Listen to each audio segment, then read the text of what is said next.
All right, awesome. So I'm going to get right into it. This is a training for North American kid IULs.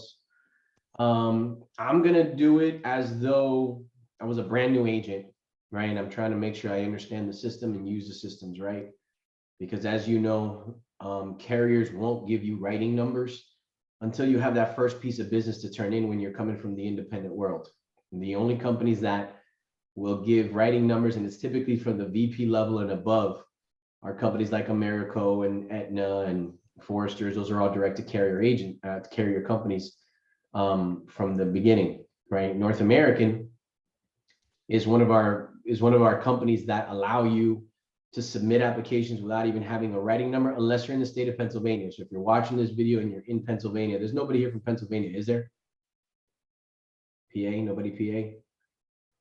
I know that Rico's building a team in PA, that's why I was asking. Pennsylvania is a writing number first state. So you need a writing number first before you turn in business. Every other state, you could pretty much turn in business and have the final stages of your contracting happen while that application is going through underwriting at the exact same time. So as long as your contract status is in what's called JIT. JIT stands for just in time. That means you've turned in all your paperwork. It's been quality controlled. The application looks like it's good. There's no question that you said yes to that you didn't give us, an explanation on or anything like that. As long as, your paperwork, all it really needs is that final background check. You're in what's called JIT status. Okay.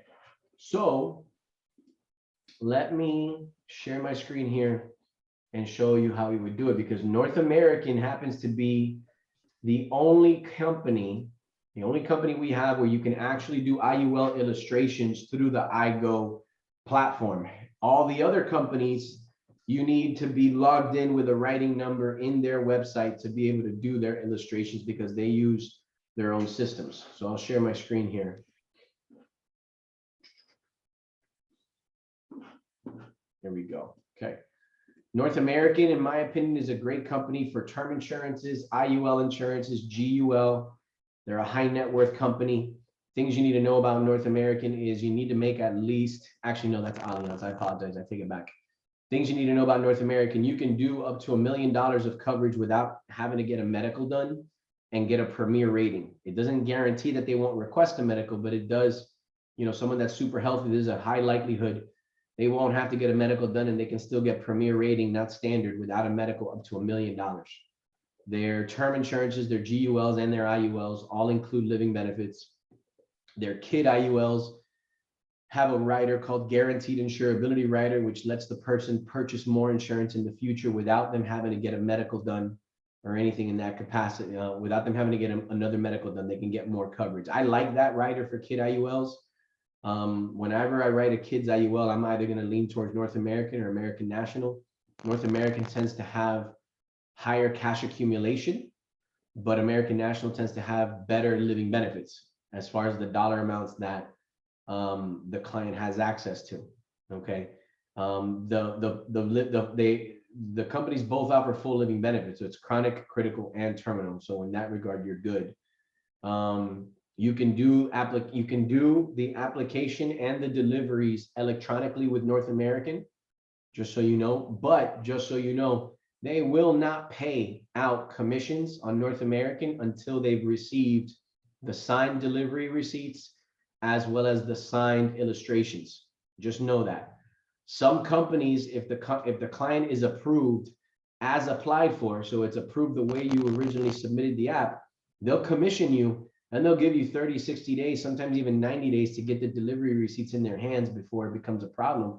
North American doesn't operate that way. North American wants everything before they comp you. So just kind of have that in the back of your mind, especially for you, Jimmy, since you're about to turn it in, you want to know how they operate. They have a two-step process electronic signature.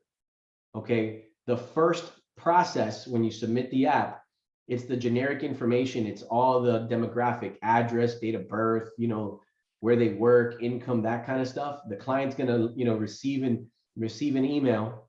They're going to open up that email. They're going to electronically sign the app. Okay. Once they sign that first one, they're gonna then the company North American sends them a second request to sign. The second request to sign is the medical questions. So the same medical questions that we're used to asking our clients when we're taking the application, the client's going to have to do that second process on their own, and they're going to have to fill out those questions on their own. Based on how they answer will determine whether the client will need to get a medical done or not. Okay, if they don't need to get it done, it's called rapid underwriting. If they do need to get a medical done, it's because something that they answered in that part 2 questionnaire. Okay, I like to prep my client and let them know you're going to sign twice. Once you've submitted the first one, you're going to get ready for the second one. The second one's going to be medical questions. I like to prep my client and let them know, look, you know, if the doctor never fully diagnosed you with it, don't put yes to the question. Just because you thought you had it, if it doesn't show in the medical records that you had it, don't put yes, because now you're going to overcomplicate your situation, right? If the question asked in the last 10 years, have you had something, and it wasn't 10 years, it was 12 years, then you put no because it wasn't within the 10-year period, right? So I prep them for that, to not to over exaggerate their medical, because then they're just gonna delay things off. But I also make sure they know not to withhold anything, because obviously insurance companies can deny you just for withholding, okay? But that's essentially how North American operates, right? So now I'm gonna go right into it. I'm a new agent. I've done all my contracting and I'm logged in the system. I wanna check to see where my writing numbers are, okay? I can go right here to writing numbers. Now, mind you, this gets updated probably once every 2 weeks. So, you know, bear with us as we deal with that process. But what I would then do is I look for my name. I would look for my name. Like, let me see. I don't think Jimmy's in here right now, but he might be. No, he's not up here yet. Okay. But let's just say I was, whatever, Suli Dos Santos, right? I'm right there. It showed me, but I don't know if there was any numbers. Say that again. You saw it? It did. On the Torres, it was right there. Oh, let's see here. Maybe you are. Oh, there you are. Boom. Okay. So let's see how updated this is. It might not always be up to date, so just bear with us for this. But WIA stands for waiting on advisor. W/A means waiting on advisor. This means, and I don't think this is updated just because I've been working with Jimmy on this. This means that the contracting paperwork has been sent to your email, but you haven't opened it up yet and filled out the paperwork, which I know you did. Remember, when you guys do contracting, you're making the request through SureLC. SureLC is going to then email you individual links for every company that you're going to contract through. So when it says waiting on advisor, that means that it's waiting in their inbox and they haven't opened it up yet, but this isn't updated. He actually has already opened up that email and he has filled out the paperwork. Once he fills out the paperwork and the system re-updates, it'll switch you from waiting on advisor to JIT. JIT means just in time. That's where you want to be. That means your paperwork has already been scrubbed. It's been reviewed. It looks good. We're just waiting now on your first piece of business. When we begin contracting, you go into pending status. That means that you're in contracting. We're waiting on a writing number. And when you see a bunch of numbers pop up like that, those are your actual writing numbers. Does that make sense? That's how I would look at it. Now, the good thing with North American is as long as you're in JIT status, I recommend go ahead and just look at it like you're already contracted, because you can do illustrations and submit applications. We're just waiting on that first piece of business in order to get you a writing number. Does that make sense? Or does anybody have any questions? Pretty self-explanatory, right? Okay, so let me do this. Okay, so the next thing I'm going to then do is I'm going to go right here to our IMO. Click that. Click our IMO right here. It forwards you to the IMO's website, which is callums.com. I'm already logged in. If you're not logged in, make sure you create an account and get logged in. Everybody here should. It's part of the contracting steps. So if you're watching this video right now and you haven't gone through contracting, that's why you haven't created that portal yet. Once you go through contracting, that gets done. When you're logged in, you're going to go right here to eApp services. And it's going to take you to this iGo section. You see this button, try it now. You go to try it now. If you haven't created an account, create an account. You'll get an email confirmation. Once you've confirmed it, you've got your username and your password, you're good. Mine's already here, so I'm going to log in. This takes me to iPipeline. For those of you who've written business before, you're familiar with iPipeline. Usually iPipeline is only used to submit applications. North American is the only company that I've ever seen actually use iPipeline to also run illustrations. You can run full illustrations on term, on GUL, and on IUL here. So let's do a couple cases. So I'm going to hit start case.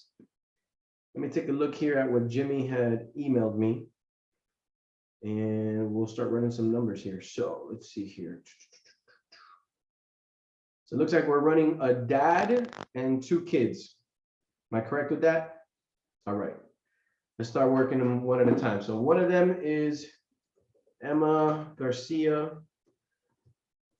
We're not going to give any confidential information on this. We have a 13-year-old female. I like to title it. It's asking me to title it, right? I typically like to title it the person's last name, comma, first name, right? The carrier, North American, and then what I'm going to run, the kid IUL. Select the state. This person's in Arizona. Select the product. It's the Index Universal Life right here. Then find available products. Notice how you're going to see all the carriers that offer an IUL. You're going to see them here. Symetra, Nationwide, National Life Group, and North American. Those are the only 4 companies in our platform that do IULs leveraging iPipeline as a software. Notice American National is not there, and they do IULs. Why? Because they use a different software. Allianz is not there, right? But we do IULs with them. Why? Because they use a different software, right? These companies just happen to use this software. So you see all these select buttons here to the right are the e-apps. If there's any select buttons to the left, it's the quoting software. Notice no company has buttons to the left except North American. The IUL that you're using is this one right here, the Builder Plus IUL 3. That is the cash accumulating IUL. If you do the Protection Builder IUL, the internal components of that product is designed to be more about protection of insurance and living benefits than cash accumulation. If we're selling IULs, we're probably more focused on cash accumulation than anything, because at least for me, my personal practice is if I'm selling a permanent policy and the person's main objective is insurance protection, I'm probably going to lead them to a whole life versus an IUL. So this is the plan that I sell 99% of the times when I use North American. The Builder Plus IUL 3, I select it. Remember the left button select takes me to the illustration software. Now let's start building this bad boy. So notice it took all the information, passed it along. She's 13 years old. Minors are always standard, right? Actually, I see here preferred and super preferred are accessible. Let me see if that's available. If it is, this would be the first company I ever see that offers a preferred rating for a kid's IUL, if it is. But let's see the system if it'll let me or not. So this person is doing 200,000. Is that correct, Jimmy? Yes. Okay. So kid IULs, I always run it at target. Target. If you don't know what target is, that's a clue that you should not be doing IULs by yourself. You should be working with a field trainer if you don't know what the word target is. So this training is more for people who understand the ins and outs of IULs, but they just want to learn the software. So preferred, what I'm going to do is I first got to get, this person wants 200,000 of coverage. There's the 200,000. I always design them where I want the death benefit to increase, but then I want it to change at age 70. What does that mean? That means I want the death benefit to grow. The reason I want it to grow is because imagine my hands right now, right, are a cup, and you're filling the cup up with water. You can only fill up a cup to the rim. You can't put any more water than the size of the cup. So pretend the cup is the face amount of the insurance and pretend the water is the cash, right? I want the death benefit to increase. Therefore, I want the cup to grow because I want the person to always be able to put more and more and more and more money in and not feel limited. That's the reason why. Now, when the client turns 65, the way I typically share this with clients is at 65, you're probably going to retire and not going to want to put any more payments towards your savings, you're going to start taking money out of your savings. So the cup can level at 70, and I don't got to worry about that person not being able to put any more money in, because theoretically by 70, they probably aren't wanting to put more money in anyhow. That's why I have it increase until age 70. Okay. I want it to retain, retain current death benefit, right? What does these two options mean? This means that by the time age 70 hits, I want the death benefit to be exactly where it's last left off. I don't want it to shrink down to anything relative to the initial amount. That's just how I always design it. Retain to current. The best way to learn the differences is take an evening one night with a glass of wine and run different numbers and see the differences. I did that, and based on what my research told me, this is the best way to design it. So I retain current death benefit. I keep it a guided premium test. Now I gotta tell the system, how's the person gonna pay? The person's gonna pay monthly, right? We don't know the dollar amount yet, because we know that from what I gather here, it's $200 a month. I'm sorry, it's 200,000 for insurance. So how much does 200,000 in insurance cost? If you go all the way down here to calculate, and you hit calculate,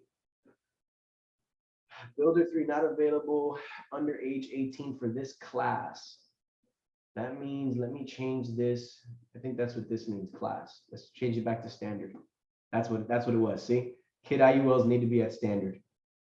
Let me go back. Everything is still the same. Everything's still the same. Let's calculate it now. See, the system won't let you make a mistake. It'll correct you. So the system is now thinking.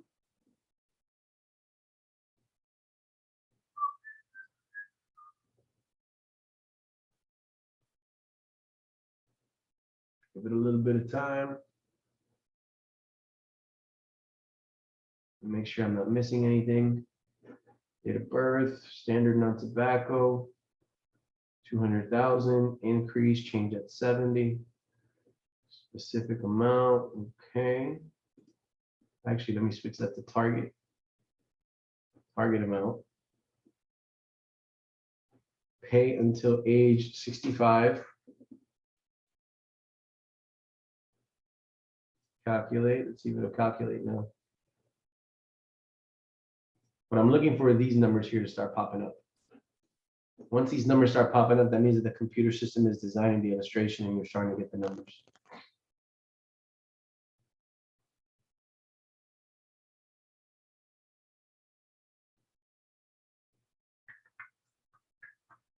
Come on. Let's take its sweet time today. Target 65, that's right, that's right, that's right, that's right. Let's see. Anything is incorrect.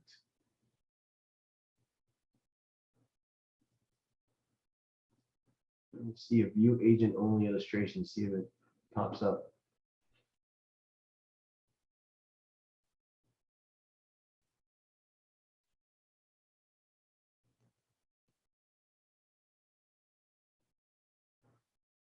Hey, there you go. Okay. So with illustrations for North American, this number down here, see 870/TP, that's your target premium. That's what that number is telling you. So this is $870 a year of target premium for $200,000 of insurance. Notice, look what I told the computer system to do. Let me zoom in so I can validate what I just showed you that I designed it. It's 200,000 of insurance, but I told the insurance to increase. See how it's increasing every year?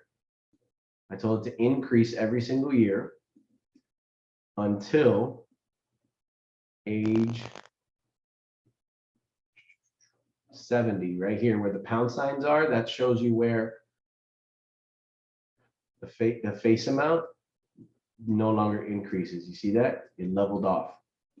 The reason it starts to grow again by 75 is because the cash is about to surpass the face value. So the face value has to always be bigger. The insurance policy always has to be bigger than the amount of cash. It'll never be the other way around.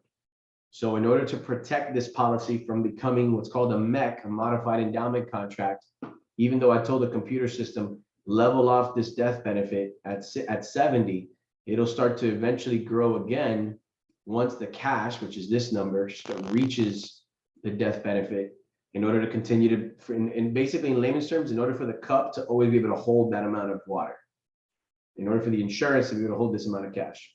So that's that part of the illustration. The other thing I told the computer system is that the client wanted to pay $870 a year only until 65. And then at 65, no more payments. See that? So if you add up all of these payments, $870 a year, $870 a year, $870 a year, until the person's 65, it's a total of $45,240. Here's where I got that number from, right here. This right here sums up everything. So the client put in $45,240. They have $266,715 in cash accumulated. So they've taken 40 grand and they've basically 5x is 6x. They've almost 7x'd it. They've almost 7x'd their return. Right? Solid. It's a solid, solid plan. Here's something else that I like to add to this plan, and I forgot to do it, so I'll add it now. Let me exit out of here. I forgot to do that. My apologies. Riders. One rider that I always like to add to a kid's policy is this one right here, guaranteed insurability rider. I'll hit this little info button. It tells you the client can purchase. Notice what it says, provides the option of increasing death benefit coverage by a specified amount without evidence of insurability on the anniversaries following the insured's attained age. So when the client's 25, 28, 31, 34, 37, and 40, that's 1, 2, 3, 4, 5, 6 different times in the client's life, they're going to be able to purchase. I'm going to pick the maximum, 25,000. You can go less. I'm going to pick the maximum. They could purchase $25,000 of additional IUL without having to get another medical done. They'll get it approved at the health that they are today. When is someone the youngest? The healthiest, I mean, the younger they are. People are the healthiest when they're young. So because this is a healthy child, what I'm doing is I'm guaranteeing their insurability. So if heaven forbid something ever happened to this child in the future and their health went and took a turn for the worst, they'd always be able to get more coverage without any kind of medical questions being asked. Okay. Now, don't get me wrong. Can the person still get denied? Yes. If they end up with a criminal record, DUI, things like that, that could cause them to get denied. But from a medical standpoint, the insurance company is choosing to be blind for $25,000, 6 different times based on this schedule. So I'm going to add that rider in. I love adding that rider. Let me now go back to the policy.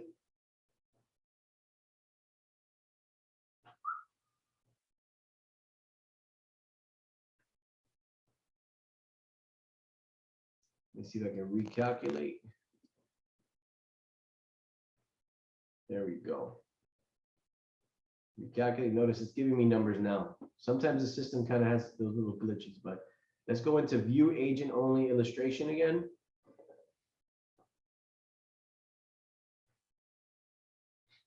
Let's recalculate what this would look like with that factor in play.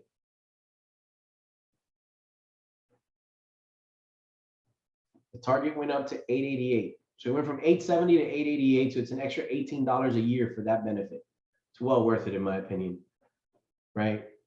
Which means monthly payments are $74. Same thing, $888 now for, well, not for, or until the client turns 65, for a total contribution of $46,176. Cash is still $268,000. I mean, it's a slam dunk. It's a 6 to 7 time return on their money, tax-free. Tax-free. This is the way I would show the illustration. I don't know if you do this, Jimmy, but something else that I do is I would make a duplicate of this, and I would show every 10 years the client putting more money in and increasing their contribution. And I show them both the illustrations. I'll show them, look, if you stay just doing $74 a month, this is what it looks like. But if you increase your contributions and you teach your kids to put more money in every 10 years, this is the potential of what this plan could do. And guys, just so you know, the only reason that that would be possible is because I did this to the death benefit. I told the death benefit to increase to allow for more contributions later on in life. This is one illustration.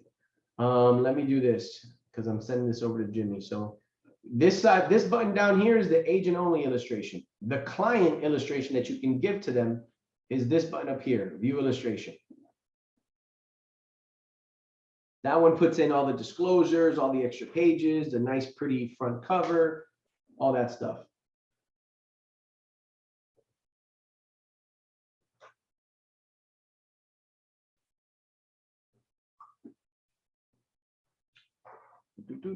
Where is it at? Come on now. That's not what I'm looking for. Why did it not view illustration? Let me see here. View agent, view illustration.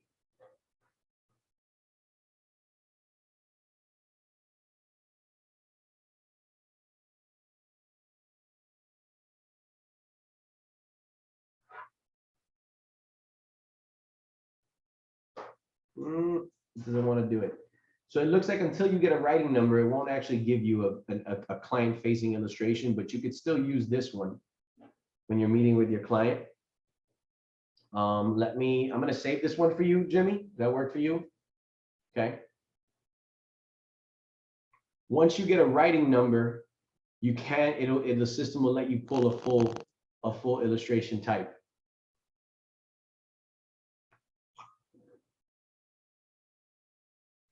There it is. Now let me save it.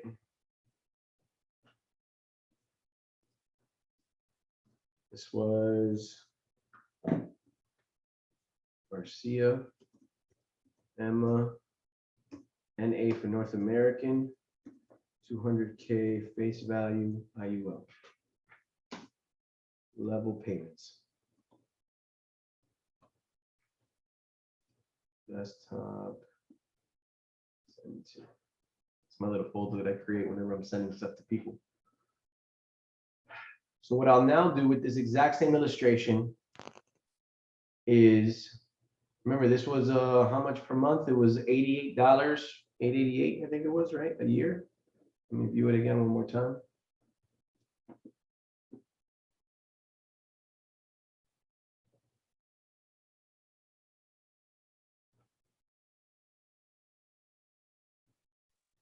Yeah, it was 888. Yeah. Mira, pues ya no me lo quiero hacer ahora. It was 888. Okay. Let me write that down so I can put together the other illustrations now.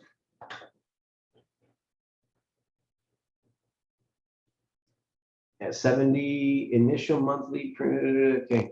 So 888, just to make sure, 888 divided by 12. Yep, $74 a month.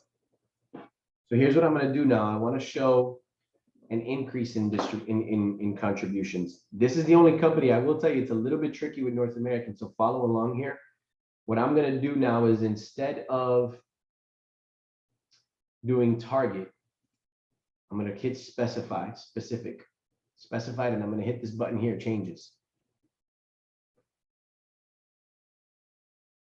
What happens now is a schedule starts to pop up down here, right?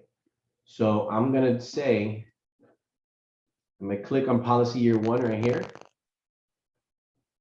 I'm going to tell the first payment to be $74, just target, right? And I'm going to have it do that until policy year, from policy year 1 to policy year 10.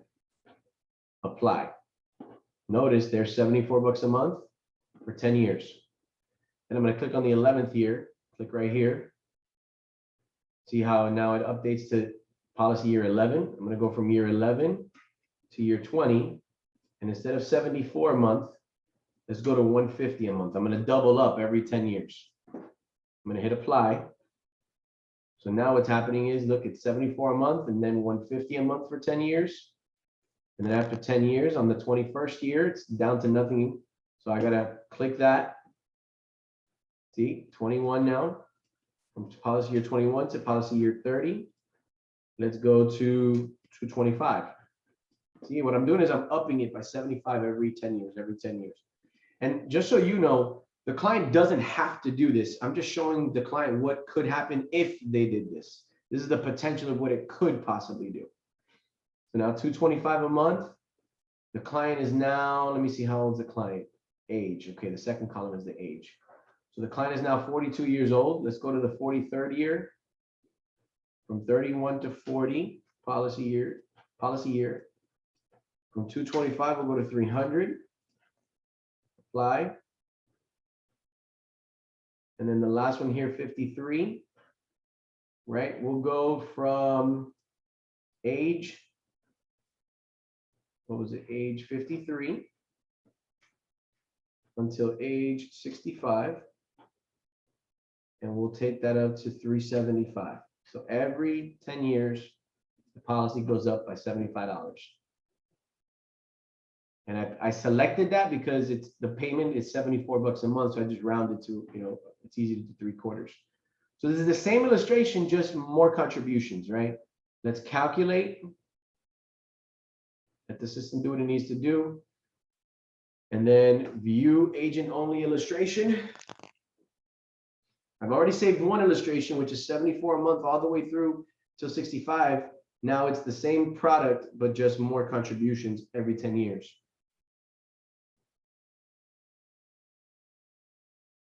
All right, so there's $888 a year, which is $74 a month. And then look, it goes up to $1,800, which is $150 a month. And then it goes up to $2,700, which is $225 a month. Then $3,600 a year, which is $300 a month. And then $375 a month, which is $4,500 until age 65. Same exact policy, just increasing contributions. Total amount put in, $148,000. How much is it worth at where are we at 65? $750,000. $759,000. Same exact illustration, same plan. I'm just showing the client, Miss Client or Mr. Client, you're trying to put money away for a child. $74 a month fits within your budget. But if you start embedding the importance of savings to your children, it's the difference between having $260,000 or $750,000 by the time the client turns 65. If all they could do is increase their savings by $75 a month every 10 years.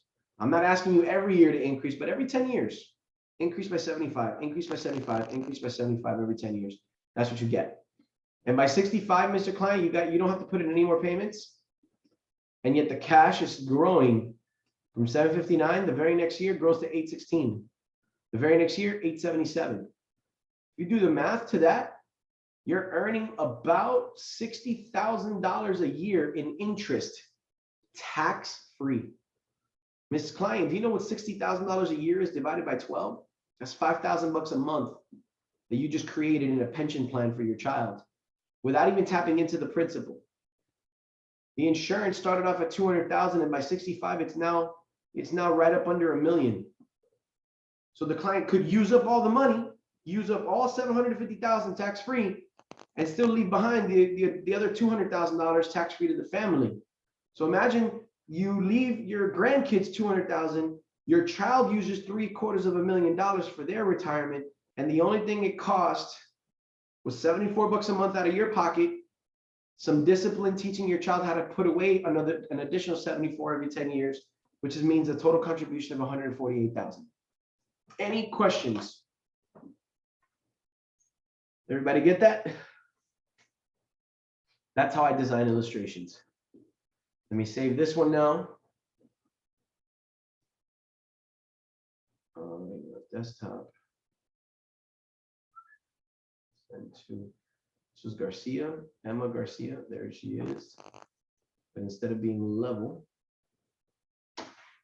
I'll write increasing. So now, again, same illustration. I'm just showing her two different ways to treat it.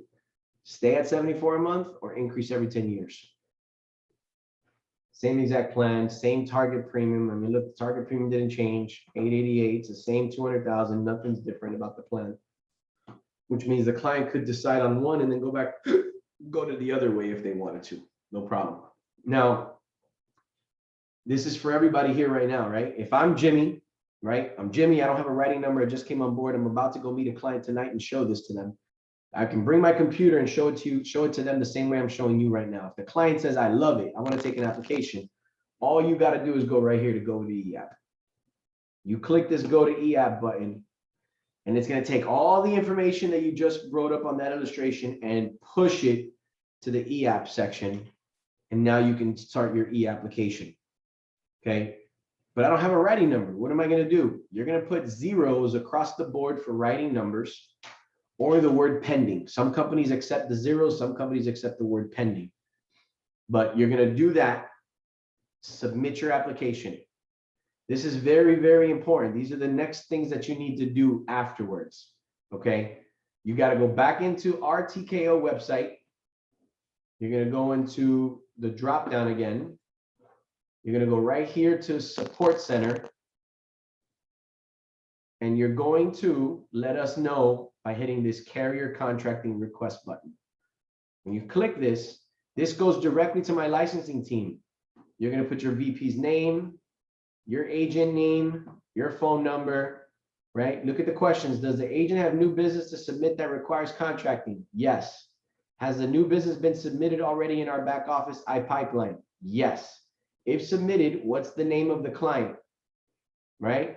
What is the name of the carrier? What state did you write the business in? Give me your email address. Any comments that we need to know. You hit submit.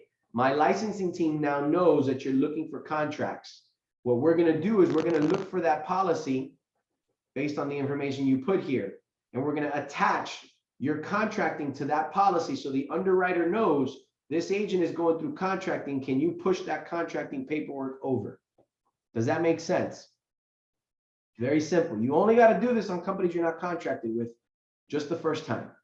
The other thing you're going to need to do is you go back into the TKO website and you go to right here, New Business Transmittal. I need everybody to get used to using New Business Transmittal because this is the only way in the independent world we can track business. This needs to be done all the time. This isn't only when you're getting contracts. This is forever and ever and ever until our system changes. Every time you turn in a life business, I need you to open up this transmittal for life. If it's an annuity business, you open up this one. If it's another product like an e-commerce, you open up this product link right here. But this is pivotal in order for us to make sure you get the right amount of commissions and uplines and downlines get the right amount of overrides. Any questions? Good stuff? Okay. Let me play around and do a couple other, let's do a couple other cases here. Now for her dad, since I don't have, you were talking about doing the illustration an IUL with National Life Group, but I don't have a way to get in there. I can do the term like you showed me, but not the IUL. Yeah, you got to have a writing number first to be able to do that one. So for the dad, you're telling me you want to do NLG? Is that I would say, well, because of his situation, I had looked at, you know how you have on all the carriers underwritings and all that. Yeah. I had looked and, you know, I don't have it with me, but I had seen which one approves someone with DUI for, you know, within 3 years. And I think I have to go through the list. And NLG was it? NLG was one, and I can't remember the other one. I think it was all right. Mutual of Omaha, I think it was. You're 100% right with that. Mutual of Omaha is going to be one of the most lenient companies when it comes to underwriting for things like that. Yeah. I would lean them first. NLG. So let me give you a little bit of input on those. So NLG is going to have the best living benefits of any company we have. They really do. They have the best. Because of that, they also have higher internal costs of insurance, though. So a lot of the times their cash accumulation doesn't keep up with companies like North American or companies like Allianz. And that makes sense, right? Like a seesaw. If you have the best living benefits, you're probably not going to have the best cash accumulation. If you have the best cash accumulation, you're not going to have the best living benefits. Mutual of Omaha, what I like about Mutual of Omaha is they're the only company that has an IUL Express, right, with an ROP rider automatically embedded into the IUL. Okay. And that's pretty cool. I mean, I think you can go up to 300 or 400,000 Express IUL and have that rider, have that ROP guarantee there. It's pretty cool when you look at the illustration to be able to tell the client, look, even though the interest is not a guaranteed interest, I can give you a guaranteed return of all your money within this time frame if for whatever reason the index hasn't been performing the way you want it to perform. And I like that. It approves within like 5 minutes to 5 days. Like, it's super quick. Now, Mutual of Omaha has a fully underwritten IUL, but the fully underwritten IUL doesn't have the ROP rider, and it doesn't have all the living benefits. It has chronic and terminal, but it doesn't have critical. Critical illness won't be covered under their fully underwritten IUL. And it's a guarantee you got to get a medical. And anything over 100,000 fully underwritten with Mutual of Omaha, it's an automatic order a medical. So Okay. you tell me which one you want to do, and then outside of this video, I'll run you the numbers. Me personally, I'd probably still lean him towards NLG. Okay. Let's do that then. Okay. So let me do the other kids policy then. And then we'll hop off this video and I'll do the IUL for the dad. All right, so let's go here. View, no, sorry. Not view. Let's do a new case. Next one is Chance Garcia, same last name, is that right? Yep. Yep.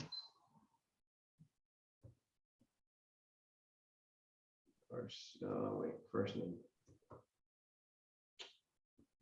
Chance Garcia, 0328, 2002, 19.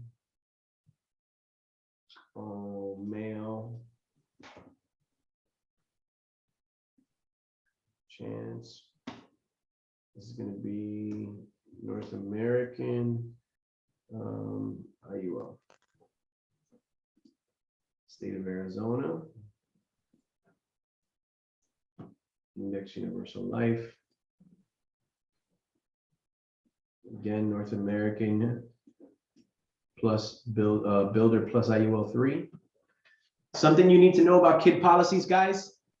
If the children are minors, every child needs to have the same amount of face value. You can't do 100,000 for one kid, 200,000 for another, 150 for another. All the kids have to have the same amount of face value. You cannot show favoritism for one child or the other. The monthly payment can change, but the face amount needs to be the same across the board for all the kids of the same house if the kids are minors. Once the children are 18 and older, you can do different amounts because technically they're adults and they're each making a decision to get their own policy. For a kid's policy, the parents are the owners, the payers, the beneficiaries, and the kid is the insured. But for an adult child, like an 18, 19-year-old, even if mom and dad want to be the payers, the kid is still going to be the owner of the policy and the insured. But the parents can be the payer and the beneficiary. Okay, unless obviously, you know, the child has some type of a learning disability, power of attorney, obviously, you know, different scenario. That's when things can possibly change. So let's run this one. 19-year-old.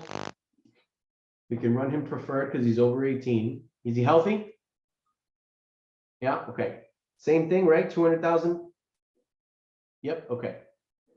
So preferred, let's do 200,000 initial death benefit. Let's do increasing change at age 70. Retain the death benefit. Clients paying monthly, clients paying target. Payments until age 65.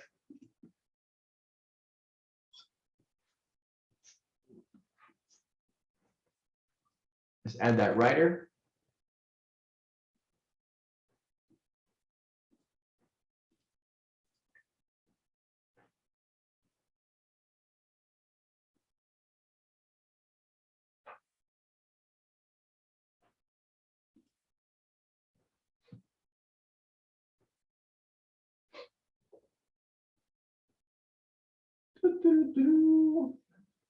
Calculate.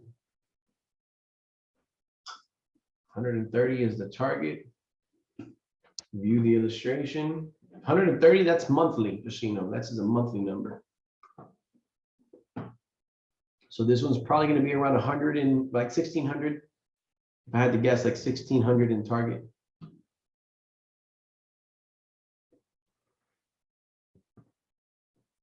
There you go. Monthly payments, $130.50. Target premium is $15.66. Because they're all in one household, I wouldn't do a second illustration showing the increases because you have the first one to be able to show. I'm very big about conceptual selling. I'll be, look, this is how it works for your sister. It'll do the same thing for you. Just conceptually, you need to understand how it works. And as long as you conceptually understand, boom, you know. But this plan, level payments all the way until age 65. After 65, no more payments. She would have contributed, or Chance would have contributed 72,000, and it'd be worth 357,000 by the time he retired. Not bad, not bad at all. I mean, that's a 5-time return on their money, 5x, right? Their insurance went from 200,000 to 557,000, as you see here. Right?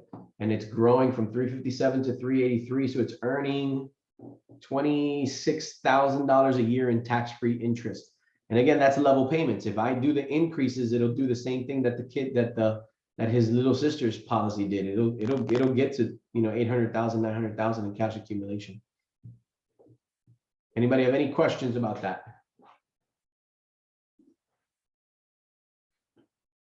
Oh man, I forgot to save it. That's good. Everybody's good. Let me see in the chat room. Edgar says, good job, Jimmy, for having business to turn in. Michelle Rubiella on. Okay. Let me save this one.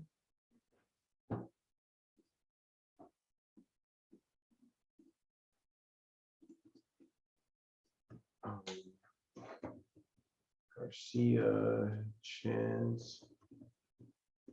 North American IUL, 200K face value. Illustration. There we go. That's my other one I'll send to you. Anybody got any questions? Michelle, I know you're new to the game. I don't know if this was a little overwhelming. The IUL tends to be the scariest for most people.